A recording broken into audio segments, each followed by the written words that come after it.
जब शिव चौकीदार के साथ बाहर आता है तो चौकीदारों से उस तरफ इशारा करके देखने को कहता है जिस तरफ माही खड़ी थी।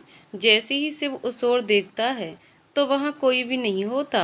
वहाँ किसी को भी न देखकर शिव चौकीदार की तरफ देखता है और उससे कहता है, शिव वहाँ तो कोई भी नहीं है। चौकीदार घबराते हुए, मैं सच कह रहा हूँ छोटे मालिक, वो लड़की वहीं खड़ी थी, अब पता नहीं वो कहाँ चली गई। शिव उसे शांत करते हुए, अरे तुम ऐसे घबरा क्यों रहे हो, डरो मत, मुझे तुम्हारी बात पर पूरा विश्वास है। अच्छा ये बताओ कि वो लड़की देखने में कैसी थी, मतलब कोई भी ऐसी बात जिससे मुझे थोड़ा उस बारे में पता चल सके। चौकीदार को सोचते हुए, छोटे मालिक वो लड़की देखने में तो बड़ी सी मासूम थी। गोरा रंग था, उसके बाल कमर तक आ रहे थे, जिसकी उसने चोटी बना रखी थी। और हाँ, उसने एक पिट्ठू बैग उठा रखा था, जैसे किसी कॉलेज में पढ़ती हो। चौकीदार द्वारा बताए अनुसार शिव के दिमाग में सबसे पहले माही का चेहरा आया और वो खुद से कहने लगा, शिव, माही, क्या वो माही ही थी? माही यहाँ आई थी, पर क्यों? और अगर वो मुझसे मिलने आई थी तो वो मुझसे मिले बिना ही क्यों चली गई? वो सच में माही ही थी या कोई और? ये मुझे कैसे पता चलेगा? शिव को कहीं खोया हुआ देखकर चौकीदार उससे पूछता है, चौकीदार, क्या हुआ छोटे साहब, कहाँ खो गए? आप ऐसी लड़की को जानते हैं? चौकीदार की आवाज़ से शिव की तंद्रा भंग होती है और वो अपने ख्यालों की दुनिया से बाहर आते हुए उससे कहता है, शिव, जैसा तुमने बताया उस हिसाब से तो वो लड़की गड़बड़ करने वाली नहीं लगती। हो सकता है कि वो सच में किसी का पता ढूंढ रही हो और तुम जाओ अपना काम करो। और हाँ, इस बारे में माँ या पापा को कुछ भी बताने की जरूरत नहीं है, वो ऐसे ही परेशान हो जाएंगे। चौकीदार हाँ में सर हिलाता हुआ वहां से चला जाता है, पर शिव का मन अभी भी उस लड़की को देखने का कर रहा था जिस बारे में उसे चौकीदार ने बताया था। उसका दिल बार बार कह रहा था कि वो लड़की कोई और नहीं बल्कि माही ही थी। अपने दिल की बात को सच साबित करने के लिए वो चौकीदार की बताई हुई दिशा की तरफ चला गया और ध्यान से आसपास देखने लगा ताकि उसे पता चल सके, पर उसे वहाँ कोई लड़की नजर नहीं आई तो वो मायूस हो गया। उसका दिल अभी भी हार मानने को तैयार नहीं था, इसीलिए उसने अपना मोबाइल निकाला और माही का नंबर मिला दिया। अपने मोबाइल पर शिव का नाम देखकर वहीं छुपी माही की धड़कनें तेज हो गईं और वो अपने मन में सोचने लगी, माही, हे भगवान, शिव का फोन, अब मैं उससे क्या बोलूँगी? जिस तरह से वो इधर उधर लड़की को ढूंढ रहा है और मुझे फ़ोन कर रहा है, उससे तो यही लग रहा है कि उसे शक हो गया है कि वो लड़की कोई और नहीं बल्कि मैं ही थी। वो तो शुक्र है कि मैंने शिव को चौकीदार के साथ बाहर आते देख लिया था, तो मैं जल्दी से यहाँ छिप गई, वरना मैं शिव को क्या जवाब देती कि मैं यहाँ क्या कर रही हूँ। पर अब ये शिव का फ़ोन भी तो एक मुसीबत ही है। अगर ना उठाया उसका शक यकीन में बदल जाएगा, अगर उठा लिया तो उससे बोलूँगी क्या? मुझे उसका फ़ोन तो उठाना ही पड़ेगा, पर मैं उससे बोलूँगी क्या? कुछ सोच माही, कुछ सोच। थोड़ी देर में माही के दिमाग में कुछ आता है और वो जल्दी से शिव का फ़ोन उठा लेती है। माही के फ़ोन उठाते ही शिव उस पर सवालों की बौछार कर देता है। शिव, कहाँ हो माही तुम? मैं कब से तुम्हें फ़ोन कर रहा हूँ, पर तुम फ़ोन उठा ही नहीं रही। तुम ठीक तो हो ना? माही सफाई से झूठ बोलते हुए, मैं एकदम ठीक हूँ, तुम बताओ अब कैसी है तुम्हारी तबीयत? शिव, मैं भी ठीक हूँ अब। अच्छा तुमने बताया नहीं कि तुम कहाँ हो और फ़ोन उठाने में इतनी देर कैसे हो गई? माही, मैं तो घर पर हूँ और मैं बाहर मम्मी के पास थी और मोबाइल कमरे में पड़ा था तो पहले पता नहीं चला। शिव, अच्छा चलो कोई बात नहीं, आगे से ध्यान रखना, अब मैं फ़ोन रखता हूँ। माही, ठीक है। फ़ोन रखने के बाद शिव मुस्कुरा देता है। उधर माही भी फ़ोन रखने के बाद चैन की सांस लेती है और छुपकर बाहर की तरफ देखती है। उसे शिव कहीं नजर नहीं आता तो वो खुद से कहती है, माही, शुक्र है शिव को मेरी बात पर विश्वास हो गया और उसने मुझसे ज़्यादा कुछ नहीं पूछा, वरना मैं पता नहीं कैसे संभालती सब। चल माही, अब जल्दी से यहाँ से भाग चल, इससे पहले कि शिव या वो चौकीदार तुझे फिर से देख ले। ये सोचते ही माही जल्दी से वहाँ से जाने लगती है, पर सामने अपने हाथ बांधे खड़े मुस्कुरा रहे शिव को देखकर हैरान रह जाती है। उसके कदम वहीं रुक जाते हैं और वो हकलाते हुए शिव से कहती है, शिव उसकी बात बीच में ही काटते हुए, तुम्हें क्या लगा कि तुम मुझसे झूठ बोल दोगी और मुझे पता भी नहीं चलेगा? माही, मैंने क्या झूठ बोला? शिव चारों तरफ अपनी नज़रें घुमाते हुए, वैसे मुझे पता था कि तुमने अपना घर भी मेरे घर के पास ही ले लिया है, क्योंकि तुम्हारे हिसाब से तो तुम अपने घर पर थी ना। माही खुद को संयत कर बोलने की कोशिश करते हुए, वो मैं पहले घर पर ही थी, पर मुझे इस तरफ कुछ ज़रूरी काम था तो इधर आई थी। शिव ओ, तुम्हारा घर मेरे इतने घर के पास कब हो गया कि मेरे फ़ोन रखते ही यहाँ पहुँच गई?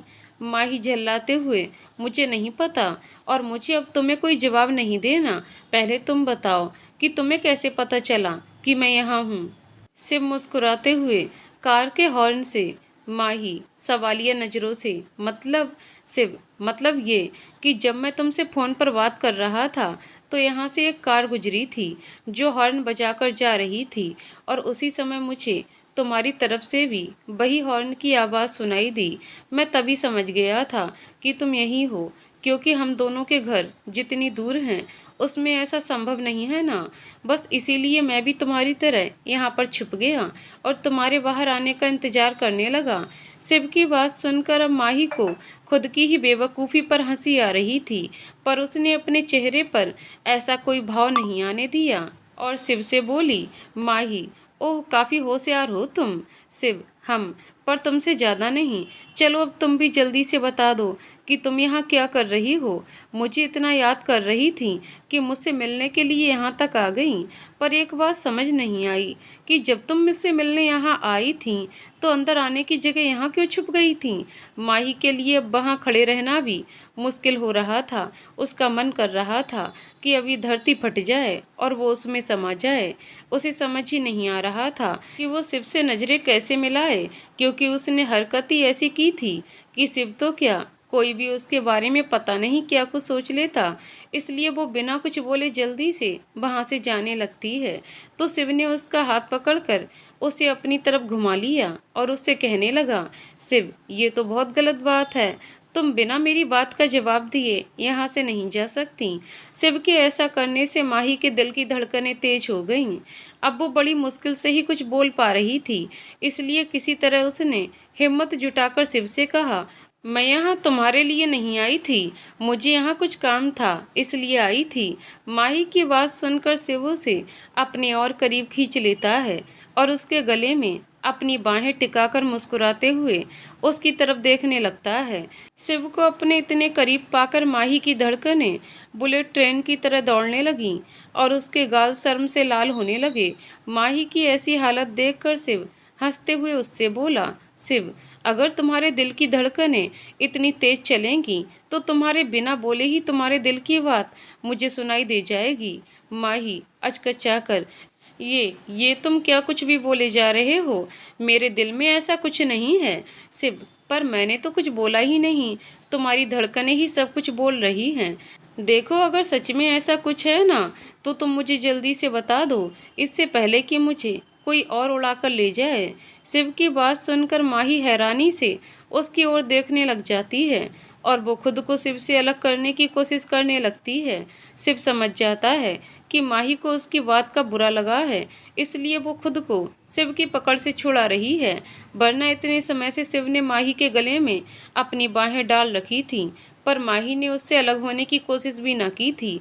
और ये बात सुनते ही माही उससे अलग होने की कोशिश करने लगी। शिव ने भी जल्दी से अपनी बाहें माही के गले से हटा लीं और उससे बोला, शिव मैं मजाक कर रहा था पागल, तुम तो ऐसे गंभीर हो गई जैसे ये सब सच हो। चलो छोड़ो इस बात को और अंदर चलो, मम्मी तुमसे मिलकर बहुत खुश होंगी। माही नहीं, काफ़ी समय हो गया है तो अब मैं घर चलती हूँ, मामी परेशान हो रही होंगी। और हाँ, मैं यहाँ तुम्हारे लिए नहीं आई थी। शिव हंसते हुए, ठीक है देवी जी, मान लेता हूँ। इसके बाद माही जल्दी से वहाँ से चली गई।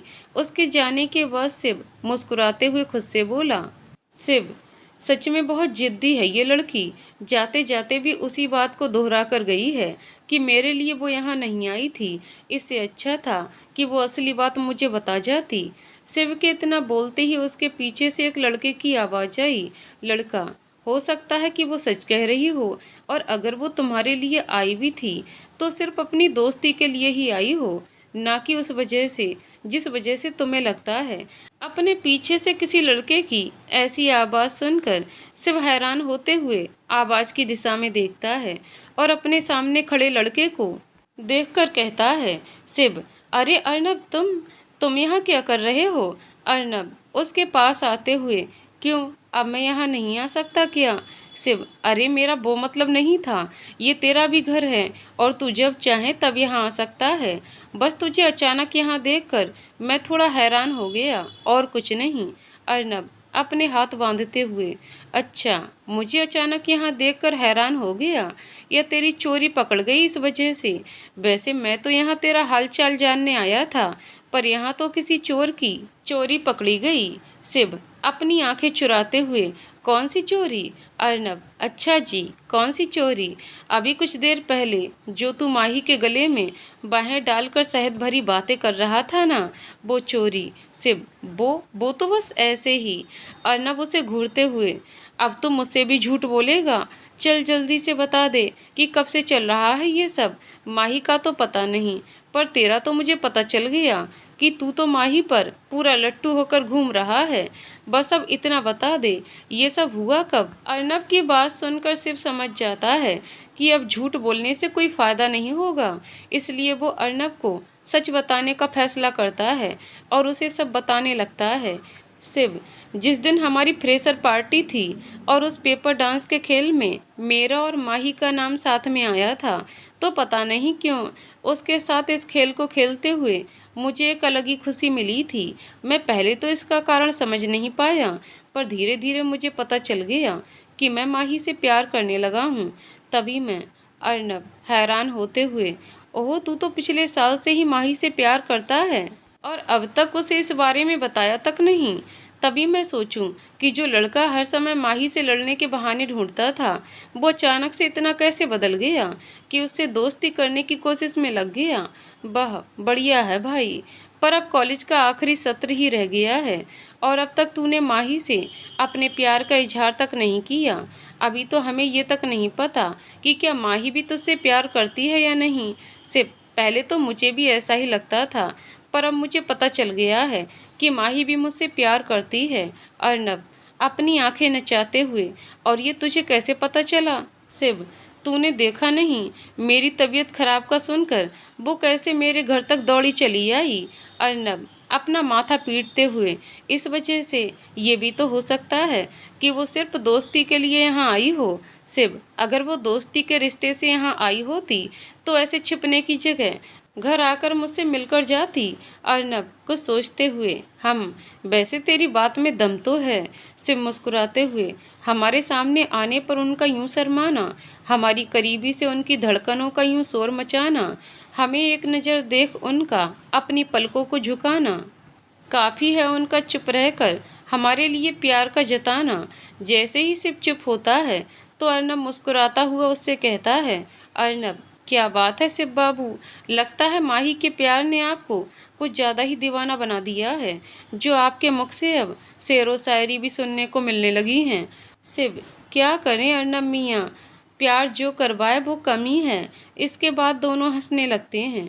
जब दोनों की हंसी थमती है तो शिव उससे कहता है, शिव, तेरा घर के अंदर चलने का इरादा है या फिर माही की तरह यहीं से भागने की सोच रहा है? अर्नब उसके कंधे पर हाथ रखकर, ना भाई, मुझे तुझसे शर्मा कर भागने की कोई जरूरत नहीं है, मैं तो बिंदास तेरे साथ घर के अंदर जाऊंगा। शिव भी अर्नब का हाथ थाम लेता है और मुस्कुराता हुआ उसे घर के अंदर की तरफ ले जाता है। जब शिव घर के अंदर पहुंचता है तो सुमन जी उसे डांटते हुए कहती हैं, सुमन जी, कहाँ चला गया था तू? वैसे तो तेरी तबीयत खराब है, पर आराम तूने करना नहीं। शिव मासूम सा चेहरा बनाकर, सुबह से आराम ही तो कर रहा हूँ माँ, मुझे मेरी तबीयत ठीक लगी तो कुछ देर के लिए बाहर टहलने चला गया और फिर मुझे अर्नब मिल गया। तो उसके साथ बातें करते हुए अंदर आ गया। सुमन जी अर्नब की ओर देखते हुए, देख रहे हो अर्नब, ये खुद डांट से बचने के लिए तुम्हारा सहारा ले रहा है। अर्नब मुस्कुराते हुए, जी आंटी, अच्छे से देख रहा हूँ इसे, पर चलिए अभी के लिए इसे जाने देते हैं। बेचारा बीमार है तो अभी इसे डांटने का मन नहीं करेगा और न ही मज़ा आएगा। सुमन जी, हम कह तो तुम सही रहे हो, चलो ठीक है, जब ये ठीक हो जाएगा तो अच्छे से डांटेंगे इसे। इसके बाद सुमन जी और अर्नब हंसने लग जाते हैं और शिव चिढ़ते हुए उन दोनों से कहता है, शिव कोई बात नहीं, जितना चिढ़ाना है चिढ़ा लो, मेरा भी समय आएगा तब बताऊंगा आप दोनों को। सुमन जी, अच्छा तब की तब देखेंगे, फिलहाल अपने कमरे में जाकर आराम करो। फिर अर्नब की ओर देखते हुए, अर्नब तुम इसे ले जाओ, क्योंकि ऐसे तो ये मानेगा नहीं। अर्नब हामी सिर हिलाता है और शिव को लेकर उसके कमरे में चला जाता है और सुमन जी रसोई में शिव और अर्नब के लिए खाने के लिए बनाने चली जाती हैं। उधर माही शिव के यहाँ से निकलने के बाद सीधे घर अपने आकर रुकती है, जिससे उसकी सांसें चढ़ जाती हैं। कमला जी उसकी ऐसी हालत देखकर घबरा जाती हैं और जल्दी से उसके लिए पानी लेकर आती हैं और उसे पानी पिलाते हुए उसकी पीठ सहलाती हैं, जिससे कुछ देर बाद माही की सांस सामान्य हो जाती है। जब कमला जी को लगता है कि अब माही ठीक है तो वो उससे पूछती हैं, कमला जी क्या हुआ माही, तो इतनी जल्दी में क्यों आ रही थी, सब ठीक तो है ना बेटा। माही झूठ बोलते हुए, हाँ मम्मी सब ठीक हैं, वो मुझे आने में देरी हो गई तो मुझे लगा कि आप चिंता कर रही होंगी, बस इसीलिए जल्दी घर पहुंचने के चक्कर में ये सब हो गया। कमला जी उसके सर पर चपत लगाते हुए, पगली कहीं की, तूने तो मुझे डरा ही दिया था। जब तूने मुझे फ़ोन करके बता ही दिया था तो तुझे इतनी भागा दौड़ी करने की क्या ज़रूरत थी। कभी कभी तू भी अजीब हरकतें करती है। माही, माफ़ करना मामी, आगे से ऐसा नहीं करूँगी। कमला जी मुस्कुराते हुए, अच्छा ठीक है, चल अब जाकर हाथ मुँह धोकर आ, मैं तेरे लिए खाना लगा देती हूँ। आज जो कुछ भी हुआ था उससे माही की भूख प्यास सब गायब थी, इसीलिए वो अपनी मामी से झूठ बोल देती है कि उसने खाना कैंटीन में ही खा लिया था और आराम करने का बहाना बनाकर अपने कमरे में चली जाती है। कमरे में जाकर माही सबसे पहले फ्रेश होकर अपने कपड़े बदलती है और फिर आकर अपने बेड पर बैठ जाती है। अभी तक उसे शिव की करीबी का एहसास हो रहा था और शिव के वहाँ जो कुछ भी हुआ वो उसे समझने की कोशिश कर रही थी और खुद से कह रही थी, माही वो सब क्या था, मैं शिव की तबीयत का सुनकर उसके घर तक क्यों दौड़ी चली गई, और जब शिव मेरे इतने करीब था तो मुझे बुरा क्यों नहीं लगा, जबकि मैं तो उनमें से हूँ जो किसी लड़के को अपनी तरफ आंख उठाकर भी ना देखने दे। आखिर ये सब मुझे हो क्या रहा है, क्यों मैं हर समय शिव की तरफ खिंची चली जाती हूँ। और आज शिव किस मजाक की बात कर रहा था, वो अपने द्वारा बोली हर बात को मजाक बोल रहा था, या फिर जो उसने अंत में खुद को किसी और का हो जाने की बात कही वो मजाक था। अगर शिव किसी और का होता भी है तो इससे मुझे इतना बुरा क्यों लग रहा है, कहीं दिव्या की बात सच तो नहीं और मुझे शिव से प्यार तो नहीं हो गया। इस दुविधा को कैसे दूर करूं, क्योंकि जब तक मेरी ये दुविधा दूर नहीं होगी मुझे शांति नहीं मिलेगी। फिर कुछ सोचते हुए एक काम करती हूँ, दिव्या को फ़ोन करती हूँ और अप्रत्यक्ष रूप से इस बारे में जानने की कोशिश करती हूँ। ये सोचकर माही अपना मोबाइल उठाती है और दिव्या को फ़ोन मिला देती है। कुछ ही देर में दिव्या फ़ोन उठा लेती है और उससे कहती है, दिव्या क्या बात है मोहतरमा, आज कॉलेज के बाद भी मेरी याद कैसे आ गई। माही उसे डांटते हुए, देख अभी मेरा मजाक करने का बिल्कुल भी मन नहीं है, तो अभी मैं तुझसे जो पूछूं उसका जवाब दे। दिव्या गंभीर होकर, ओह लगता है कोई ज़्यादा ही गंभीर बात है, चल ठीक है पूछ, क्या पूछना है। माही हिचकिचाते हुए, मान ले मेरा मतलब है कि अगर हमें ये पता करना हो, मतलब अगर किसी को किसी से प्यार हो जाए तो उसे कैसे पता चलता है। देख अगर तू बताना चाहती है तो ठीक है, वरना कोई ज़बरदस्ती नहीं है। मुझसे किसी ने इस बारे में पूछा था पर मुझे इस बारे में पता नहीं है, तो सोचा कि तुझसे पूछ लूं। दिव्या जोर से हंसते हुए, जो लड़की कुछ भी बोलने से पहले सोचती नहीं है वो ये सवाल पूछने में ऐसे हिचकिचा रही है जैसे पता नहीं ये कितना बड़ा गुनाह हो। और हाँ, ये नौटंकी किसी और के पास करना, क्योंकि मुझे अच्छे से पता है कि वो किसी कोई और नहीं बल्कि तू ही है। और ये भी पता है, जिसके लिए तेरा दिल बेताब हुआ जा रहा है वो कोई और नहीं बल्कि शिव है। माही मायूस होते हुए, पर क्या शिव मुझसे प्यार करता है? दिव्या अपना माथा पीटते हुए, हे भगवान, क्या होगा इस लड़की का? अभी तुझे तेरा पता नहीं और शिव की चिंता पहले पड़ गई कि वो तेरे बारे में क्या सोचता है। अरे देवी, पहले खुद के दिल का हाल तो समझ ले। शिव के दिल का हाल उसके बाद खुद ब खुद समझ आ जाएगा। माही, अच्छा, और मुझे कैसे पता चलेगा मेरे दिल का हाल? दिव्या अपनी आंखें बंद करके अपने दिल पर हाथ रख और फिर शिव के बारे में सोच। अगर शिव के बारे में सोचते हुए तेरे दिल में घंटियां बजती हैं, मतलब तेरे दिल की धड़कन तेज हुई, तो समझ लेना कि तुझे उससे प्यार है। और अगर ऐसा हुआ तो फिर गाना गा लेना, तूने मारी एंट्रियां रे, दिल में बजी घंटियां रे, टंग टंग टंग। इतना कहकर दिव्या फिर से हंसने लग जाती है और माही उसे डांटते हुए कहती है, माही, कुछ ज़्यादा नहीं मज़ा आ रहा तुझे मुझे तंग करने में? कोई ना बच्चू, कल कॉलेज में बताऊंगी तुझे तो मैं। दिव्या उसे छेड़ते हुए, हम कॉलेज में ही बता देना कि तेरे दिल में कितनी घंटियां बजी शिव के नाम से। हा हा हा हा। इतना बोलकर दिव्या जल्दी से फ़ोन रख देती है और माही उससे बोलती ही रह जाती है। फ़ोन कटने के बाद माही अपना मोबाइल एक तरफ रखती है और ठीक वैसा ही करती है जैसा दिव्या ने कहा था। शिव के बारे में सोचते ही उसकी धड़कनें तेज हो जाती हैं और उसके होठों पर मुस्कान फैल जाती है। माही जल्दी से अपनी आंखें खोलती है और खुशी से अपने बेड पर खड़ी होकर नाचते हुए धीरे से खुद से कहती है, माही, तुझे शिव से प्यार हो गया है माही। शिव का नाम लेते ही तेरे दिल में घंटियां बजने लगती हैं। ये प्यार है, तुझे शिव से प्यार है। ये बोलते हुए माही बेड पर बैठ जाती है और तकिया उठाकर उसमें शर्म से अपना मुंह छिपा लेती है। अगले दिन जब माही कॉलेज जाती है तो कक्षा में शिव को देखकर उसे एक बार फिर शिव द्वारा की गई हरकत याद आ जाती है, जिससे उसके लिए शिव का सामना करना मुश्किल होने लगता है। और ऊपर से जब शिव का ध्यान माही पर पड़ता है तो वो उसे छेड़ने के लिए मुस्कुराते हुए अपनी एक आंख दबा देता है, जिससे माही शर्मा कर अपनी नज़रें झुका लेती है। शिव को माही को ऐसे देखकर बहुत हंसी आ रही थी। उसने जैसे तैसे अपनी हंसी को दबा रखा था और अपने मन में कह रहा था, शिव मैडम, जब तक तुम अपने दिल की बात जुबां पर नहीं ले आती तब तक अब हर रोज़ तुम्हें ये सब झेलना पड़ेगा। अच्छा होगा तुम जल्दी से अपने दिल की बात मुझसे बोल दो। जब शिव ने माही को आंख मारी थी और माही ने शर्मा कर अपनी नज़रें झुका ली थीं, तो ये सब अलीसा ने देख लिया था, जिस वजह से उसे बहुत गुस्सा आया और वो मन ही मन में बड़बड़ाने लगी, अलीसा, ये आज इन दोनों को हो क्या गया है? आज से पहले तो इनमें किसी ने ऐसा कुछ नहीं किया और ना ये माही इतना शर्मा क्यों रही है, जैसे शिव इसका दोस्त नहीं बल्कि आशिक हो। शिव भी आज कुछ बदला बदला सा लग रहा है। कहीं इन दोनों में कुछ चल तो नहीं रहा? नहीं नहीं, ऐसा कुछ नहीं है, क्योंकि अगर ऐसा होता तो अब तक ये दोनों हम सबको बता चुके होते। पर इन दोनों को देखकर लगता है कि अगर मैंने जल्दी ही कुछ ना किया तो वो दिन दूर नहीं जब ये माही मेरे शिव को मुझसे दूर ले जाएगी। मैं ऐसा नहीं होने दे सकती। भाड़ में जाए कॉलेज की पढ़ाई। मैं शिव को आज ही बता दूंगी कि मैं उससे कितना प्यार करती हूँ और मुझे पूरा यकीन है कि मेरी भावनाओं को जानने के बाद शिव भी मुझसे अपने प्यार का इजहार कर देगा। उधर जब माही दिव्या के पास आकर बैठती है तो दिव्या उसे छेड़ते हुए पूछती है, दिव्या, तो मैडम, शिव के नाम से दिल में घंटियां बजी या नहीं?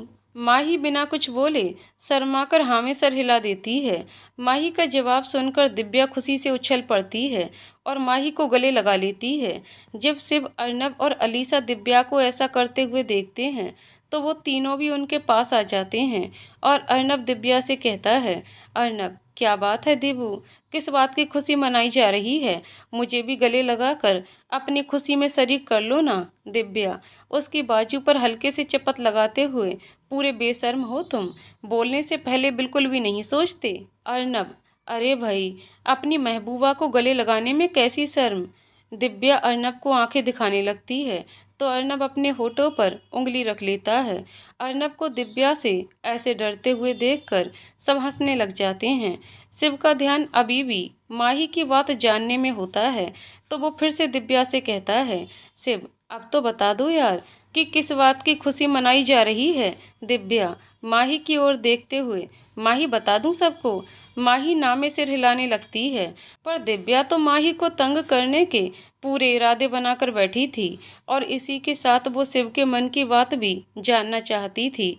इसलिए वो एक तीर से दो निशाने लगाते हुए माही से कहती है, दिव्या यार ये तो गलत बात है, ये सब भी तो हमारे दोस्त हैं, तो इन्हें भी तो जानने का हक है ना, इसलिए मैं तो बताऊंगी। और अगर तुझे इससे दिक्कत है तो अपने कान बंद कर ले।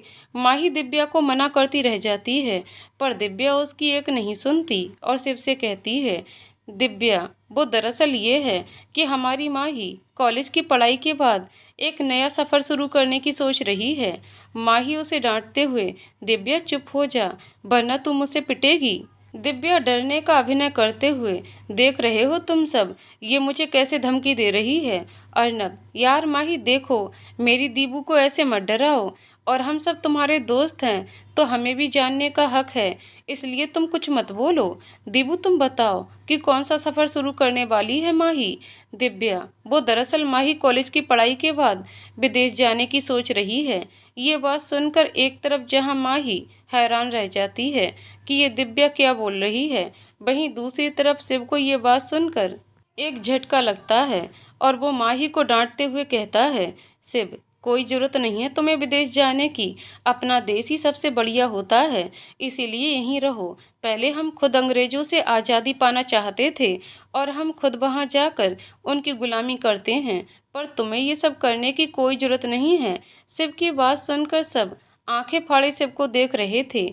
वहीं दिव्या मंद मंद मुस्कुरा रही थी, क्योंकि उसे जो पता करना था वो उसे पता चल गया था। इसलिए उसने शिव का गुस्सा शांत करने के लिए उससे कहा, दिव्या अरे शिव तुम तो ऐसे गंभीर हो गए जैसे माही अभी जा रही हो। मैं तो मजाक कर रही थी। माही ना तो कॉलेज के बाद और ना ही जिंदगी में कभी विदेश जाने का सोच रही है। वो तो मैंने सोचा कि चलो तुम सबके साथ थोड़ी सी मस्ती करते हैं, बस इसीलिए मैंने ऐसा बोल दिया, बाकी कोई भी बात नहीं है। भले ही दिव्या ने सच बता दिया था, पर माही से दूर जाने के ख्याल से अभी भी शिव का दिल जोरों से धड़क रहा था और उसके लिए वहां खड़े रहना भी मुश्किल हो रहा था। इसीलिए वो एक नज़र माही पर डालकर चुपचाप कक्षा से बाहर चला गया। माही को शिव के चेहरे पर दुख के भाव साफ नजर आए थे और उसे शिव को ऐसे देखकर बहुत बुरा लगा। इसीलिए वो दिव्या को डांटते हुए उससे बोली, माही क्या जरूरत थी तुझे ऐसा मजाक करने की, सबका मूड खराब कर दिया। दिव्या अरे पर ये दोनों ही तो मेरे पीछे पड़े थे कि बताओ क्या बात है। अब यार दो सहेलियां बिना बात के एक दूसरे के गले भी नहीं मिल सकती क्या। अर्नब उन दोनों को चुप करवाते हुए, अब तुम दोनों आपस में मत लड़ने लग जाना, मैं जाकर शिव को देखता हूँ। अलीसा उसे रोकते हुए, अर्नब तुम रुको, मैं उसे देखती हूँ, और तुम अपनी इस दीबू को समझाओ कि कुछ भी बोलने से पहले थोड़ा सोच लिया करे। इसके बाद अलीसा बिना किसी की बात सुने वहां से चली जाती है, क्योंकि उसे शिव को अपने दिल की बात बताने का एक बहाना चाहिए था जो उसे मिल गया था। अलीसा शिव को ढूंढने लगती है और आखिरकार उसे शिव कॉलेज के बगीचे में बैठा मिल ही जाता है। शिव वहाँ बैठा आसमान को निहार रहा था और उसका चेहरा देखकर कोई भी बता सकता था कि वो इस समय कितना उदास है। अलीसा जाकर उसके बगल में बैठ जाती है और उससे कहती है, अलीसा क्या हुआ शिव, तुम ऐसे कक्षा से चले क्यों आए। शिव बिना उसकी तरफ देखे, बस ऐसे ही कुछ देर अकेले रहने का मन था, इसलिए तुम अभी जाओ यहाँ से। अलीसा तुम्हें लगता है कि मैं तुम्हें ऐसे छोड़कर चली जाऊंगी। शिव तुम्हारी तकलीफ से मुझे भी तकलीफ होती है और मैं तुम्हें ऐसे में अकेले छोड़कर नहीं जा सकती। शिव उसकी तरफ देखते हुए, मैं बिल्कुल ठीक हूँ अलीसा। अलीसा तुम्हारे बिना बोले मैं समझ सकती हूँ कि तुम सच बोल रहे हो या झूठ।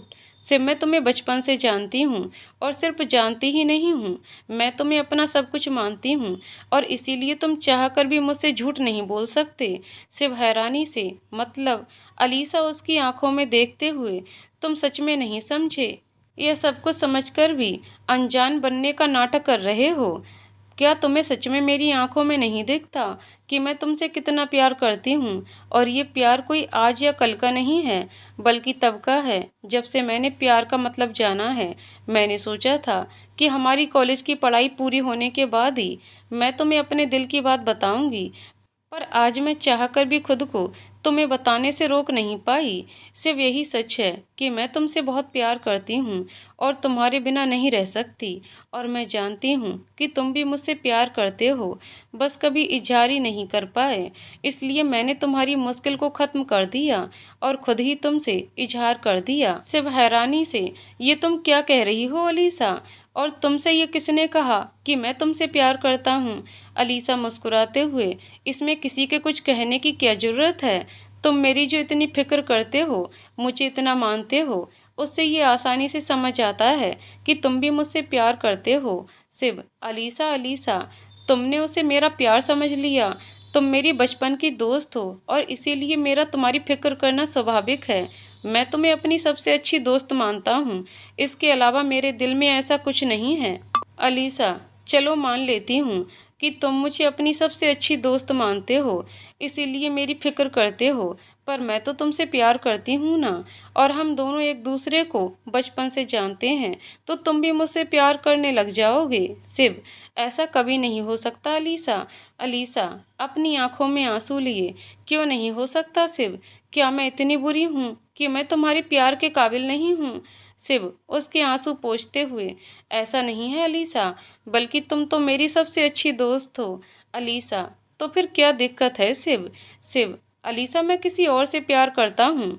अलीसा हैरानी से, किससे? शिव सहज भाव से, माही से। माही का नाम सुनकर अलीसा को बहुत गुस्सा आया, पर वो अभी चाहकर भी कुछ नहीं बोल सकती थी, इसलिए उसने अपने गुस्से को दबाया और शिव से बोली, अलीसा, क्या वो भी तुमसे प्यार करती है? शिव हाँ में सर हिलाते हुए, हम, पर अभी तक हमने अपने प्यार का इजहार नहीं किया, पर बहुत जल्द वो दिन भी आएगा जब हम दोनों एक दूसरे से अपने प्यार का इजहार करेंगे। अलीसा, किसी से प्यार करना हमारे बस में नहीं होता, ये तो अपने आप हो जाता है, जैसे तुम्हें मुझसे और मुझे माही से। मैं चाहकर भी तुम्हें दोस्ती से ज़्यादा कुछ नहीं दे सकता। उम्मीद है कि तुम मेरी बात को समझोगी और हमारी दोस्ती खराब नहीं करोगी। अलीसा अपने गुस्से को दबाते हुए, सही कहा तुमने शिव कि प्यार पर जोर नहीं चलता, और तुम जो चिंता मत करो, मैं अपने प्यार को तुम्हारी खुशियों और हमारी दोस्ती के बीच नहीं आने दूंगी। जानती हूँ कि ये मेरे लिए बहुत मुश्किल होगा, क्योंकि मैं तुमसे बहुत प्यार करती हूँ, पर तुम्हारी खुशी के लिए मैं ये भी करने को तैयार हूँ। शिव, हो सके तो मुझे माफ़ कर देना अलीसा, मेरी वजह से तुम्हारा दिल दुखा है। अलीसा, तुम माफ़ी मांग कर मुझे शर्मिंदा मत करो शिव, इसमें तुम्हारी कोई गलती नहीं है। फिर अपने मन में, सारी गलती तो उस माही की है, क्योंकि वो हमारे बीच आई है, और इसकी सज़ा तो उसे मिलकर रहेगी। मैं उसे ऐसी सज़ा दूंगी कि वो ज़िंदगी भर याद रखेगी। सिर्फ तुम्हें तो मेरा ही होना पड़ेगा, चाहे प्यार से या फिर। ये सोचते हुए अलीसा के चेहरे पर सातिर मुस्कान आ जाती है, जिसे सिर्फ देख नहीं पाता। अलीसा जल्दी से अपनी मुस्कान को छिपा लेती है और सिर्फ से कहती है, अलीसा, चलो सिर्फ कक्षा में चलते हैं। तुमने कहा ना कि माही भी तुमसे प्यार करती है, तो तुम्हें दुखी देखकर उसे और भी बुरा लग रहा होगा। माही का ख्याल आते ही शिव अपना मूड ठीक करता है और अलीसा के साथ वापस अपनी कक्षा में चला जाता है। जब शिव कक्षा में वापस आता है तो सबसे पहले वो माही की तरफ देखता है।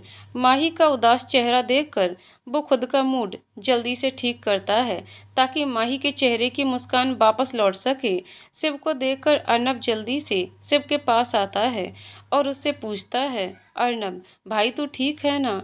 इससे पहले कि शिव कोई जवाब देता, दिव्या उसके पास आ जाती है और शिव से कहती है, दिव्या, शिव मुझे माफ़ कर दो, मुझे नहीं पता था कि मेरे मजाक के कारण तुम्हारा दिल दुखेगा। शिव मुस्कुराते हुए, तुम्हें माफ़ी मांगने की कोई जरूरत नहीं है दिव्या, मैं खुद भी इस बात पर कुछ ज़्यादा ही प्रतिक्रिया दे गया।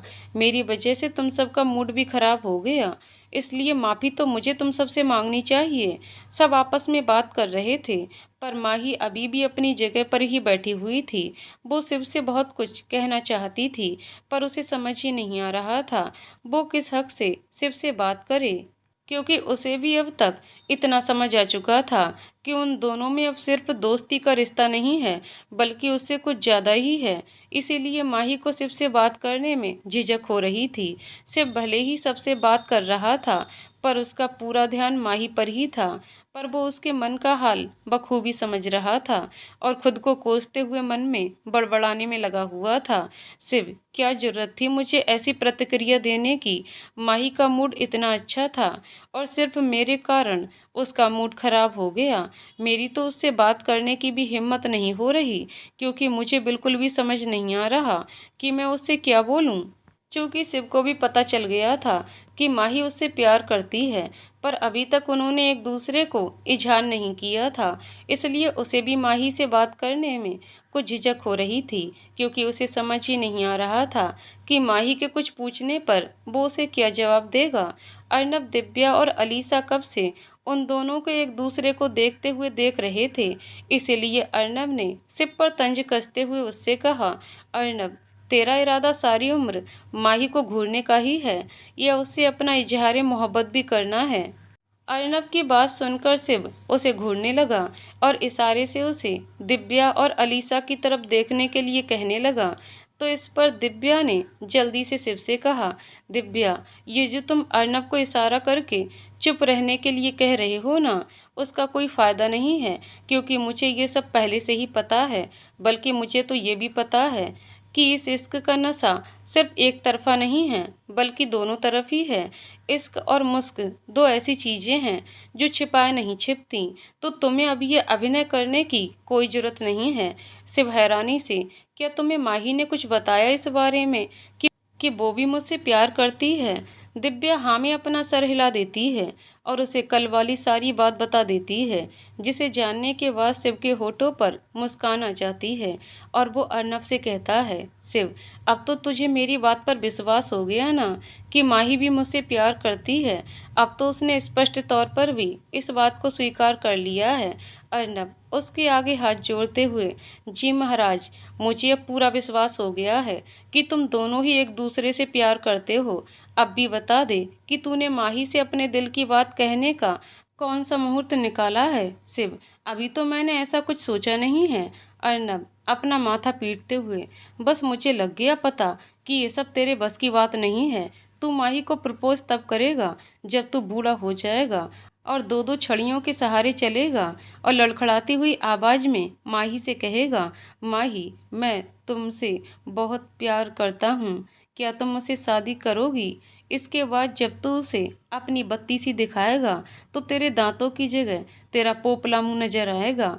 माही भी तब तुझे अपने झुर्रियों वाले चेहरे के साथ मुस्कुराकर कहेगी, इतनी जल्दी क्यों अपनी मोहब्बत का इजहार कर दिया शिव? जब हम दोनों कब्र में पहुंच जाते तो इजहार करते ना। अर्नब अपनी इस बात के साथ साथ सबको वैसा अभिनय करके दिखा रहा था जिससे दिव्या के लिए अपनी हंसी रोकना मुश्किल हो गया था। वो अपना पेट पकड़कर हंसने लगती है। अलीसा को भी सामान्य दिखने का अभिनय करना था, तो वो भी न चाहते हुए भी अर्नब की इस बात पर हंसने लगती है। शिव उन तीनों को घूरते हुए उनसे कहने लगा, शिव, तुम तीनों को ज़्यादा हंसी आ रही। जैसा तुम सोच रहे हो वैसा कुछ नहीं होगा, क्योंकि मैं बहुत जल्द माही को अपने दिल की बात बता दूंगा। अर्नब, वो तो जल्दी हम अभी ले आते हैं। कहते हैं ना कि शुभ काम में देरी नहीं करनी चाहिए, तो जल्दी जा और माही को अपने दिल की बात बता। शिव आंखें फाड़े हैरानी से, अभी मतलब इसी वक्त? अर्नब उसे घूरते हुए, मुझे पता है कि अभी का मतलब इसी वक्त होता है, इसलिए तुझे मुझे इसका मतलब समझाने की कोई जरूरत नहीं है। और अभी बताने में क्या है? पिछले 2 साल से तू उससे प्यार करता है और अभी भी तुझे ये जल्दी लग रहा है? चल अब ये नौटंकी बंद कर और जल्दी जा। इससे पहले कि सिर्फ माही के पास जाता, दिव्या उसका रास्ता रोक लेती है और उससे कहती है, दिव्या, शिव, तुम अभी माही को प्रपोज नहीं कर सकते। अर्नब, दीबू, ये तुम क्या कह रही हो? क्या तुम नहीं चाहती कि ये दोनों प्रेमी एक हो जाएं? दिव्या, चाहती हूँ, पर मैं ये साधारण सा प्रपोज नहीं चाहती। यार, इन दोनों की प्रेम कहानी की शुरुआत इतनी फिल्मी तरीके से हुई है। मतलब पहले लड़ाई, फिर दोस्ती और अब प्यार। तो फिर इस प्यार का इजहार भी खास तरीके से होना चाहिए ना। इसलिए तुम माही को किसी खास अंदाज में प्रपोज करो ना। ना कि ये साधारण तरीके से। दिव्या ने साधारण तरीके शब्द पर कुछ ज्यादा ही जोर दिया और अर्नब की तरफ मुंह बनाकर देखने लगी। तो अर्नब जल्दी से शिव से बोल पड़ा, अर्नब, हाँ भाई, तू माही को किसी खास अंदाज में ही प्रपोज करना, वरना सारी उम्र तुझे भी मेरी तरह ताने सुनने पड़ेंगे। शिव, क्यों, तुझे क्या ताने मिल गए? अर्नब अपना दुखड़ा सुनाते हुए, ये दीबू मुझे आज तक ताने मारती है कि मैंने इसे फ्रेशर पार्टी के खेल में ही प्रपोज कर दिया और इसके लिए कुछ खास नहीं किया। दिव्या उसे घूरते हुए, हाँ तो मैंने गलत क्या कहा? तुमने मुझे जैसे प्रपोज किया था वैसे कौन किसको करता है? और वो प्रपोज नहीं बल्कि गोल गोल जलेबी थी। वो तो मैं थी जिसने तुम्हारी जलेबी जैसी गोल गोल बातों पर भी हाँ कर दी। अगर मेरी जगह कोई और होती ना तो कभी हाँ नहीं करती। अर्नब, तुम तो ऐसे बोल रही हो जैसे मुझे इस चीज़ का बड़ा अनुभव हो। तुम ही तो वो पहली लड़की हो जिसे मैंने प्रपोज किया है और ऐसे में मुझसे जैसे प्रपोज हुआ मैंने कर दिया। शिव उन दोनों को चुप करवाते हुए, अरे तुम दोनों अपनी ये महाभारत बंद करो और मुझे बताओ कि मैं माही को कैसे प्रपोज करूं। दिव्या, अब भाई इसमें हम तुम्हारी कोई मदद नहीं कर सकते। इस काम के लिए तो तुम्हें अपने दिल की ही सुननी होगी। वो जैसे बोलेगा वैसा ही करना, बस अंदाज कुछ खास हो। और हाँ, जब सोच लो तब बता देना, हम प्लान पूरा करने में तुम्हारा पूरा साथ देंगे। शिव, ये अच्छा प्रपोज खास हो, ये मांग भी तुम लोगों की है और कोई आइडिया देना भी नहीं है। दिव्या, अब भाई हम तो ऐसे ही हैं, चलो अब समय बर्बाद मत करो और इस बारे में सोचो। अलीसा अपने मन में, अरे यार, मैं कहाँ इनकी नौटंकी में फंस गई। पता नहीं इनका ये नाटक कब तक चलेगा। इससे तो अच्छा था कि हमारा लेक्चर लग जाता। और इस प्रोफेसर को भी आज ही छुट्टी पर जाना था क्या? एक ही अर्नब कैसे शिव और माही की जोड़ी बनाने में लगा हुआ है। इसे ये नहीं कि अपनी दोस्त अलीसा और शिव की जोड़ी बना दे। कोई बात नहीं, जिसको जो करना है करो, क्योंकि जीत तो मेरी ही होगी। मैं बस एक सही समय का इंतजार कर रही हूँ और वो मिलते ही ऐसे चालू करूँगी कि शिव और माही के रिश्ते के बीच ऐसी दरार आएगी जिसे कोई भी भर नहीं पाएगा। और तब शिव सिर्फ और सिर्फ मेरा होगा। शिव को प्रेम का ज्ञान बांटने के बाद सब अपनी अपनी जगह पर जाकर बैठ जाते हैं। जब दिव्या माही के पास जाकर बैठती है तो माही उसे अजीब नज़रों से देखने लगती है। माही को खुद की तरफ ऐसे देखकर दिव्या उससे कहती है, दिव्या, क्या बात है मोहतरमा, आप मुझे ऐसे क्यों घूर रही हैं जैसे मुझे खा जाएंगी? माही, इतनी देर से तुम सबके बीच क्या घुसर फुसर चल रही है और किस बात की इतनी हंसी आ रही थी? दिव्या, ओह तो ये बात है, मैडम को ये जानना है कि हम क्या बात कर रहे थे। अगर इतनी ही दिलचस्पी थी तुझे ये जानने की तो यहाँ बैठकर हमें घूर कर अपना खून जलाने से अच्छा था कि आकर हमारे पास ही खड़ी हो जाती। माही, अगर तूने आज मुझे विदेश भेजने वाला झूठा रायता न फैलाया होता तो मुझे ना चाहते हुए भी यहाँ ना बैठना पड़ता। दिव्या, अरे यार, तू अब तक उस बात को लेकर बैठी है। तुझे तो बल्कि उस बात के लिए मेरा धन्यवाद करना चाहिए, क्योंकि कल ही तू बोल रही थी कि पता नहीं सिर्फ तुझसे प्यार करता है या नहीं। और आज मेरे इस नाटक पर जिस तरह से सिर्फ बौखलाया था उससे तुझे पता चल गया होगा कि शिव भी तुझसे प्यार करता है। माही, जब तक वो अपने प्यार का इजहार नहीं कर देता तब तक क्या फायदा? दिव्या उसे छेड़ते हुए, ओए होए, तुझे बड़ी जल्दी है इजहार की। तू बोले तो मैं अभी शिव से बोलूं कि तुझसे और सब्र नहीं होगा तो वो जल्दी से तुझसे अपने प्यार का इजहार कर दे। माही उसके आगे हाथ जोड़ते हुए, बस कर, गलती हो गई जो तेरे सामने ये बात बोल गई मैं, और तुझे ऐसा कुछ भी करने की जरूरत नहीं है। दिव्या अपने कंधे उचकाकर, मैं तो तेरी मदद ही कर रही थी, पर चल कोई ना। इसी तरह हंसी मजाक के साथ उनके कॉलेज का दिन बीत जाता है और सब अपने अपने ठिकानों पर चले जाते हैं। घर जाने के बाद भी शिव का सारा ध्यान इसी तरफ लगा हुआ था कि वो माही को कैसे प्रपोज करे, और वहीं दूसरी तरफ माही को बार बार शिव का खुद पर ऐसे हक जताना याद आ रहा था जो उसने उस पर उसके विदेश जाने की बात सुनकर जताया था, जिससे माही के होठों की मुस्कान जाने का नाम नहीं ले रही थी।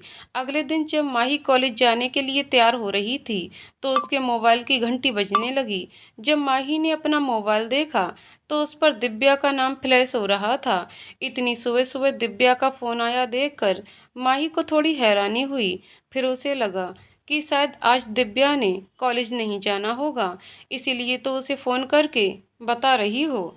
अपने मन में आ रहे ख्यालों में ही माही ने दिव्या का फ़ोन उठा लिया और उससे बोली, माही क्या बात है देबू, आज इतनी सुबह सुबह फ़ोन कैसे कर लिया? दिव्या, हाँ वो मुझे तुझसे कुछ ज़रूरी बात करनी थी, तो इतनी जल्दी फ़ोन करना पड़ा। अगर देर करती तो तू कॉलेज के लिए निकल जाती। माही, हाँ तो कॉलेज तो जाना ही है ना? दिव्या, हाँ जाना है, पर उससे पहले तुझे मेरे साथ कहीं और जाना है। माही, कहाँ जाना है मुझे तेरे साथ? दिव्या, वो मैं तुझे मिलकर बताऊंगी, बस तू आधे घंटे तक एमजी रोड पर पहुंच जा, मैं तुझसे वहीं मिलूंगी। माही, एमजी रोड? तेरा वहाँ क्या काम आ गया? तुझे पता है ना कि वो रास्ता कितना सुनसान है। दिव्या हंसते हुए, तू तो ऐसे घबरा रही है जैसे तुझे कोई उठाकर ले जाएगा। चिंता मत कर, ऐसी हिम्मत किसी में भी नहीं है कि वो तेरे जैसी आफत को उठाकर ले जाए। तो ये घबराना बंद कर और जल्दी से वहाँ पहुँच।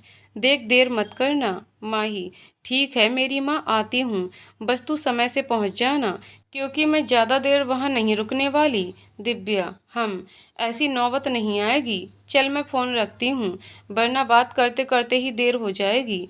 इतना कहकर दिव्या फ़ोन रख देती है और माही खुद से बड़बड़ाने लग जाती है। माही, पता नहीं ये लड़की क्या कुछ करती रहती है, ये तक नहीं बताया कि उसे वहाँ काम क्या है और मुझे उस सुनसान जगह पर बुला लिया।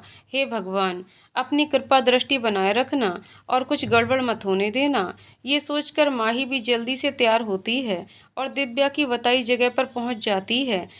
इस समय तक भी उस जगह पर कोई देखने को नहीं मिल रहा था और दिव्या का भी कोई अता पता नहीं था। उस पूरी सड़क पर माही बिल्कुल अकेली थी, इसीलिए उसे काफ़ी डर लग रहा था और वो दिव्या को गालियां निकालते हुए भगवान को याद कर रही थी। जब 2 मिनट तक भी दिव्या वहां नहीं पहुंची तो माही ने दिव्या को फ़ोन लगाया और उसके फ़ोन उठाते ही माही उस पर बरस पड़ी और उससे कहने लगी, माही, दिव्या कहाँ है तू? मैंने तुझे पहले ही कहा था कि मैं ज़्यादा देर तक यहाँ नहीं रुकने वाली।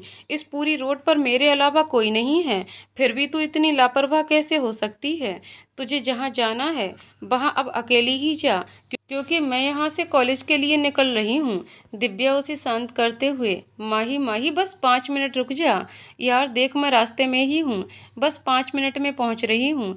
तुझे हमारी दोस्ती का वास्ता, तू वहाँ से कहीं नहीं जाएगी। माही, तेरा दिमाग तो ठीक है ना दिव्या, इसमें कसम देने वाली क्या बात थी? देख, तेरी कसम के कारण मैं यहाँ 5 मिनट और रुकूंगी, और अगर फिर भी तू नहीं आई तो मुझसे कोई उम्मीद मत रखना। दिव्या मुस्कुराते हुए, ठीक है, इससे ज़्यादा इंतजार नहीं करना पड़ेगा तुझे। इसके बाद माही फ़ोन रख देती है और गुस्से में बड़बड़ाने लगती है, माही, पता नहीं इस दिव्या का कौन सा गड़ा हुआ सोना है यहाँ, जो मुझे यहाँ से हिलने तक नहीं दे रही। माही को इंतजार करते हुए 5 मिनट पूरे हो जाते हैं, पर दिव्या का अभी तक कोई अता पता नहीं होता। तो माही झल्लाते हुए कहती है, माही बोल रही थी कि 5 मिनट में आ रही हूँ, पर पता नहीं इसके 5 मिनट कब पूरे होंगे। अब मैं यहाँ एक पल भी और नहीं रुक सकती। मैं पहले यहाँ से निकलती हूँ, फिर रास्ते में उसे फ़ोन करके बता दूंगी कि मैं यहाँ से निकल गई हूँ। अब मेरे से यहाँ नहीं रुका जाएगा। पता नहीं क्यों, पर मेरा मन बहुत घबरा रहा है, जैसे कुछ गलत होने वाला है। इससे पहले कि मेरी बची खुची हिम्मत भी जवाब दे जाए, मुझे यहाँ से निकल जाना चाहिए। ये सोचते हुए माही वहाँ से जाने के लिए सड़क के किनारे चलने लगती है।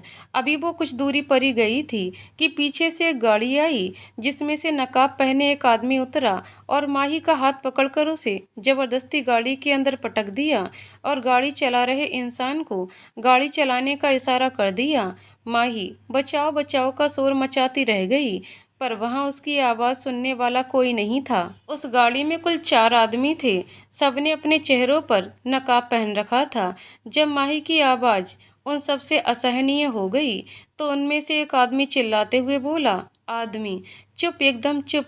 अब अगर तेरी थोड़ी सी भी आवाज़ आई तो मुझसे बुरा कोई नहीं होगा।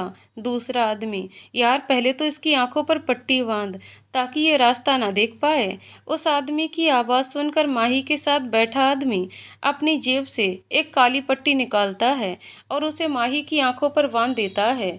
इस हादसे के कारण माही बहुत ज़्यादा घबरा गई थी। जैसे तैसे उसने हिम्मत जुटाई और उन लोगों से बोली, माही तुम सब हो कौन और मुझे कहाँ लेकर जा रहे हो? देखो मुझे छोड़ दो, क्योंकि मुझे उठाकर लेकर जाने से तुम्हारा कोई फायदा नहीं होगा। मैं कौन सा किसी अमीर बाप की बेटी हूँ, तो क्यों घाटे का सौदा कर रहे हो? एक आदमी, वो सब हम देख लेंगे कि ये सौदा घाटे का है या फायदे का।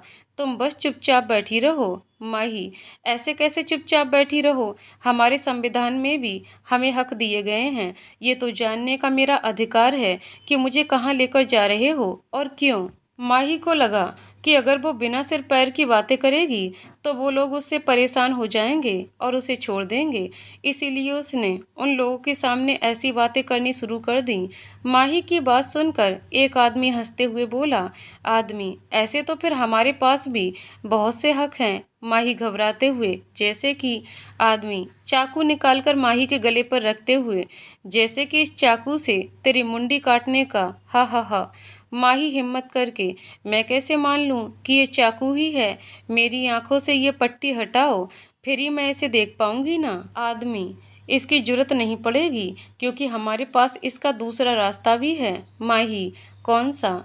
आदमी, तुझे ही पता करना है ना कि ये चाकू है या नहीं। माही बिना कुछ कहे धीरे से हाँ में गर्दन हिला देती है।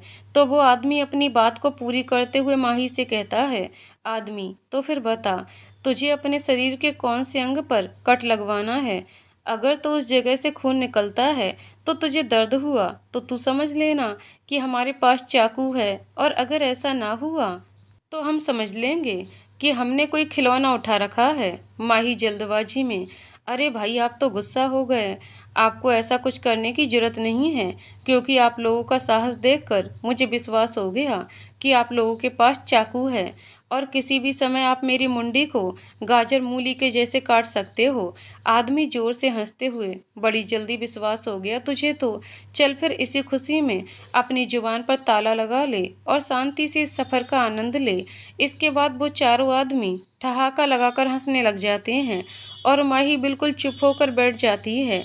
भले ही माही अपनी जुबान से चुप थी, पर वो मन ही मन दिव्या को गालियां देते हुए कह रही थी, माही, इस दिव्या ने ये कहाँ फंसा दिया मुझे, और इसकी काली जुबान की मेहरबानी से मेरा सचमुच में अपहरण हो गया। क्या करूं, कैसे बचूं इस सब से? मैं तो अपना मोबाइल निकाल कर किसी को फ़ोन भी नहीं कर सकती। एक तो मेरी आंखों पर पट्टी बंधी है, पता भी नहीं कि मैं मोबाइल निकालने जाऊं और ये सब मुझे ही घूर रहे हों। अगर ऐसा हुआ तो पल भर में ये लोग मेरी मुंडी धड़ से अलग कर देंगे। पर मैं ऐसे हाथ पर हाथ रखकर भी तो नहीं बैठ सकती ना। मुझे अपने बचाव के लिए कुछ तो करना ही होगा। पर क्या? माही अभी सोच ही रही थी कि उन आदमियों में से एक आदमी के मोबाइल की घंटी बजी और वो फ़ोन उठाकर बात करने लगा। आदमी, जी बॉस, लड़की हमारे साथ ही है, बस कुछ समय में हम वहाँ पहुँच जाएंगे। ठीक है बॉस, हम ध्यान रखेंगे। वैसे हमने उसकी आंखों पर पट्टी बांध दी है, तो उसे रास्ते के बारे में कुछ नहीं पता चलेगा। माही को सिर्फ उस आदमी की ही आवाज़ सुनाई पड़ रही थी, और ये एक तरफा बात सुनकर ही उसकी घबराहट बढ़ती जा रही थी। जब उस आदमी ने फ़ोन रख दिया तो माही ने फिर से हिम्मत करके बोलना शुरू किया, माही, अगर आप बुरा ना माने तो एक बात पूछ सकती हूँ? आदमी, चल पूछ ले, तू भी क्या याद रखेगी। माही, आप लोगों का कोई बॉस भी है और उसी ने मेरा अपहरण करने का बोला है क्या? आदमी, हाँ, तो हमें भी अपनी रोजी रोटी कमाने के लिए किसी पर निर्भर रहना ही पड़ेगा ना। माही, पर आपके बॉस मेरा अपहरण क्यों करवा रहे हैं? आदमी, ये तो तुम हमारे बॉस से ही पूछना। माही, वैसे आपके बॉस ने आपको मेरे अपहरण के लिए कितने रुपए दिए हैं?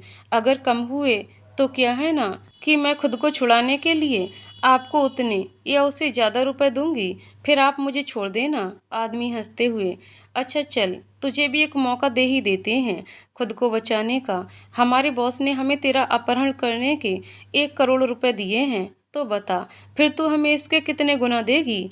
माही मुंह फाड़े हैरानी से, क्या कहा? 1 करोड़? और वो भी मेरे अपहरण के? बुरा मत मानना, पर मुझे तुम्हारे बॉस का ऊपर का माला खाली ही लगता है। मतलब यार, तुम ही बताओ कि इतना घाटे का सौदा कौन करता है? मैं कौन सा किसी राजे महाराजे की औलाद हूँ जो उसका ये रुपया वापस आ जाएगा। हम तो मध्यम वर्गीय परिवार से हैं, इसलिए तुम्हारे बॉस के आधे रुपए भी वापस नहीं होंगे। कुछ समझाओ अपने बॉस को। आदमी झल्लाते हुए, चुप, एकदम चुप। कितना बोलती है यार तू। यहाँ तेरा अपहरण हुआ है और तुझे डरने की जगह ये फालतू की बातें याद आ रही हैं। तुझे एक सवाल पूछने की इजाज़त दी थी, पर तू तो सर पर ही चढ़ रही है। अब अगर तेरी आवाज़ आई तो पता है ना कि क्या होगा। माही डरते हुए, तुम लोग मेरी मुंडी गाजर मूली के जैसे काट दोगे। आदमी, काफ़ी बुद्धिमान है तू। चल अब चुपचाप, ज़्यादा दोस्ताना होने की कोशिश मत कर और बैठ। इसके बाद माही की कुछ भी बोलने की हिम्मत नहीं हुई, इसीलिए वो चुप होकर बैठ जाती है और भगवान को याद करने लगती है। माही को चुप करवाने के बाद वो नकाबपोश आदमी भी चुप होकर बैठ गए, जिससे गाड़ी में बिल्कुल शांति पसर गई। इसी शांति के साथ उनकी गाड़ी सड़क पर दौड़ती जा रही थी। जैसे जैसे गाड़ी में बैठी माही को ज़्यादा समय होता जा रहा था, वैसे वैसे माही का मन और भी विचलित होता जा रहा था और तरह तरह के सवाल उसके मन में कौंध रहे थे। माही, आखिर ये लोग हैं कौन और इनके बॉस को मेरा अपहरण करवाने से क्या लाभ होगा। ये गाड़ी भी कब से चलती जा रही है, कुछ समझ नहीं आ रहा। ये लोग मुझे लेकर कहाँ जा रहे हैं। कहीं ये मुझे शहर से बाहर तो नहीं लेकर जा रहे। अभी तो कोई मुझे ढूंढने की कोशिश भी नहीं करेगा, क्योंकि मामा मामी को तो यही लगेगा कि मैं कॉलेज में हूँ, और जब तक उन्हें समझ में आएगा तब तक तो पता नहीं ये लोग मुझे कहाँ ले जाएंगे। हे भगवान, मैंने आपसे कहा था ना कि अपनी कृपा दृष्टि बनाए रखना, पर आपने तो कुछ ज़्यादा ही कृपा दृष्टि बना ली मुझ पर। अब तो मुझे लग रहा है कि मैं कुछ ही देर में आप तक पहुंचने वाली हूँ। भगवान जी, मुझे आपसे बहुत प्रेम है, पर फिर भी मैं इतनी जल्दी आपके पास नहीं आना चाहती। अभी तो मैंने ज़िंदगी में कितना कुछ देखना है। अभी तो मेरी कॉलेज की पढ़ाई भी ख़त्म नहीं हुई और मैं कितने समय से मम्मी पापा, अपने भाई बहन से भी नहीं मिली। अभी तो मैंने शिव को अपने दिल की बात भी नहीं बताई। कुछ तो रहम करो ना इस नन्ही सी जान पर और इसे इस मुसीबत से बाहर निकालो। माही अपने मन में चल रही उथल पुथल में इतना खो गई कि उसे अपने आसपास की कोई खबर ही नहीं रही। उसकी तंद्रा तब भंग हुई जब गाड़ी एक जगह आकर रुकी और एक आदमी ने उससे कहा, आदमी, लो मोहतरमा, पहुंच गए हम अपनी मंजिल पर। माही घबराते हुए, कहाँ हूँ इस समय मैं। अब तो मेरी आंखों से पट्टी हटा दो और मुझे यहाँ से जाने दो, क्योंकि मैंने गाड़ी में चुप रहकर तुम सबकी बात मानी है, तो अब तुम भी मुझे छोड़कर मेरी ये बात मान लो। आदमी, चल मान लेते हैं तेरी बात। माही खुश होते हुए, सच में तुम लोग मुझे छोड़ रहे हो। आदमी, हाँ बिल्कुल छोड़ रहे हैं। माही उनकी तारीफ करते हुए, वाह, तुम लोग कितने अच्छे हो। माना कि पहले तुम गलत रास्ते पर चल पड़े थे, तभी मेरा अपहरण किया, पर अब मुझे छोड़कर एक नेक काम कर रहे हो। इससे अच्छी बात क्या हो सकती है। कहते हैं ना कि देर आए दुरुस्त आए। आदमी, ओह मैडम, पहले हमारी पूरी बात तो सुन लो, फिर जश्न मना लेना और ये भी देख लेना कि हमारी तारीफ करनी है या नहीं। माही, अरे भाई, आपकी तारीफ करनी बनती है तो करूँगी ही ना। चलिए आप अपनी पूरी बात कर लीजिए पहले। आदमी, हम तुझे छोड़ रहे हैं क्योंकि अब आगे तुझे संभालने का काम हमारे बॉस का है। तेरे चक्कर में हमारा तो बहुत सिर दर्द हो गया। अब बॉस को पका जाकर, ये है पूरी बात। चल अब कर हमारी तारीफ। हा हा हा। माही मुंह मोड़ते हुए, तुम लोग तो पहले वाली तारीफ के काबिल भी नहीं हो, तो और क्या करनी है। आदमी हंसते हुए, तो इसी खुशी में चलें फिर अंदर। माही के कुछ भी बोलने से पहले ही कोई उसका हाथ पकड़ लेता है और उसे अंदर लेकर जाने लगता है। उस आदमी के हाथ पकड़ने पर माही को अपनेपन का एहसास होता है और वो उस आदमी से कहती है, माही, शिव, शिव ये तुम हो क्या। आदमी, कौन शिव। उस आदमी की आवाज़ सुनकर माही समझ जाती है कि उसे गलतफहमी हुई है, इसीलिए वो उससे कहती है, माही, वो कोई भी हो, तुम्हें इससे क्या। अपहरण की वजह से मेरा दिमाग हिल गया है, इसीलिए किसी का भी एहसास हो रहा है। आदमी, मुझे क्यों नहीं होगा। मेरे हाथ पकड़ने पर तुम्हें किसी शिव का एहसास हुआ है, तो मेरा ये जानना तो बनता ही है कि आखिर ये शिव है कौन। माही, पर मुझे नहीं बताना, और अब तुम मुझे और गुस्सा मत दिलाओ और जल्दी से मेरी आंखों से ये पट्टी हटाओ। आदमी, बस कुछ देर और सब्र रखो, फिर ये पट्टी तुम्हारी आंखों से हट जाएगी। और साथ ही तुम्हें हमारे बॉस के दर्शन भी हो जाएंगे। इस बात का माही कोई जवाब नहीं देती, क्योंकि अब तक डर उस पर पूरी तरह से हावी हो चुका था। वो घबराई हुई सी उस आदमी के साथ चुपचाप अंदर जा रही थी। कुछ देर चलने के बाद वो आदमी एक जगह पर रुक गया और धीरे धीरे माही की आंखों से पट्टी खोलने लगा। माही का दिल जोर से धड़कने लगा, क्योंकि उसे इस बात का बिल्कुल भी अंदाजा नहीं था कि आगे उसके साथ क्या होने वाला है। जब माही की आंखों से पट्टी हटाई गई तो उसने धीरे धीरे अपनी आंखें खोलीं। काफी देर तक आंखों पर पट्टी बंधी होने के कारण उसे सामने देखने में थोड़ी तकलीफ हो रही थी। कुछ देर में उसकी आंखें सामान्य हुईं तो उसने अपनी आंखें खोलकर सामने देखना शुरू किया। सामने का नज़ारा देखकर उसकी हैरानी का कोई ठिकाना नहीं रहा। इस समय वो एक ऐसे कमरे में खड़ी थी जिसके चारों तरफ लाल रंग के दिल वाले गुब्बारे लगे हुए थे और हर तरफ गुलाब और उनकी पंखुड़ियां ही नजर आ रही थीं। साथ ही वहां पर सुगंधित मोमबत्तियां जल रही थीं, जिनसे बहुत अच्छी खुशबू आ रही थी, जिस पर माही ने पहले अपने डर की वजह से ध्यान नहीं दिया था। और हर तरफ आई लव यू माही और सॉरी माही के बैनर लगे हुए थे। माही ये सब देखकर अचंभित रह गई। उसे कुछ भी समझ नहीं आ रहा था कि ये सब हो क्या रहा है। कहाँ तो उसे लगा था कि आज उसकी जिंदगी की लीला खत्म होने वाली है, और कहाँ उसे यहाँ कुछ और ही देखने को मिल रहा था। माही ने कमरे के चारों तरफ अपनी नजरें दौड़ानी शुरू की और अपने पीछे खड़े शिव को देखकर उसे सारा माजरा समझने में देर ना लगी। वो जल्दी से शिव की ओर बढ़ी और गुस्से से उसके मुंह पर थप्पड़ और कंधों पर मुक्कों की बरसात करने लगी। शिव ने कुछ नहीं बोला और चुपचाप खड़ा रहा। जब माही शिव को पीटते हुए थक गई तो वो रोते हुए उसके गले लग गई और उससे बोली, माही ये सब तुमने किया है? मतलब मेरा अंदाजा सही था कि बाहर तुमने ही मेरा हाथ थामा था। तुम्हें ये सब करने की क्या जरूरत थी? पता है मैं कितना डर गई थी। मुझे लगा कि अब मैं तुम्हें और अपने परिवार को कभी भी नहीं देख पाऊंगी। शिव माही को खुद से अलग करता है और उसके आंसू पोंछते हुए उससे कहता है, शिव मुझे माफ़ कर दो माही, मैं ऐसा बिल्कुल भी नहीं करना चाहता था। पर दिव्या और बाकी सब बोले कि तुम माही को ऐसे प्रपोज करना कि उसे सारी उम्र याद रहे, तो बस मुझे यही तरीका मिला और मैंने ऐसा कर दिया। मैंने दिव्या और अर्नब को बोला था कि माही का अपहरण तुम दोनों ही करके लाना, पर वो बोले कि शेरनी के मुंह में हम हाथ नहीं डालेंगे। इसीलिए मुझे उस नाटक मंडली को तुम्हारा अपहरण करने के लिए तैयार करना पड़ा। माही हैरानी से, मतलब ये सब तुम सबकी मिलीभगत थी? तभी उस दिव्या की बच्ची ने मुझे उस सुनसान सड़क पर बुलाया ताकि वहां से मुझे उठाना आसान हो जाए और तुम सबको कोई परेशानी ना हो। उस दीवू को तो मैं छोड़ूंगी नहीं। शिव उसे शांत करते हुए, हम बिल्कुल मत छोड़ना, पर फिलहाल उस पर ध्यान दे लो जिस वजह से ये सब हुआ है। इतना कहकर शिव अपने घुटनों के बल बैठ जाता है और अपने हाथ में गुलाब का फूल लेकर मुस्कुराते हुए माही से कहता है, शिव माही तुमसे मैं बहुत प्यार करता हूँ, इतना कि तुम्हारे बिना अपनी जिंदगी की कल्पना भी नहीं कर सकता। तो क्या तुम मेरी इस बेवकूफ़ी को भूलकर मुझे अपनी ज़िंदगी में शामिल करोगी? मैं तुमसे वादा करता हूँ कि तुम्हें ज़िंदगी की हर खुशी दूंगा। अपनी बात खत्म करने के बाद शिव माही की तरफ हाँ के इंतजार में देखने लगता है, पर माही हाँ करने की बजाय उसकी तरफ पीट करके खड़ी हो जाती है।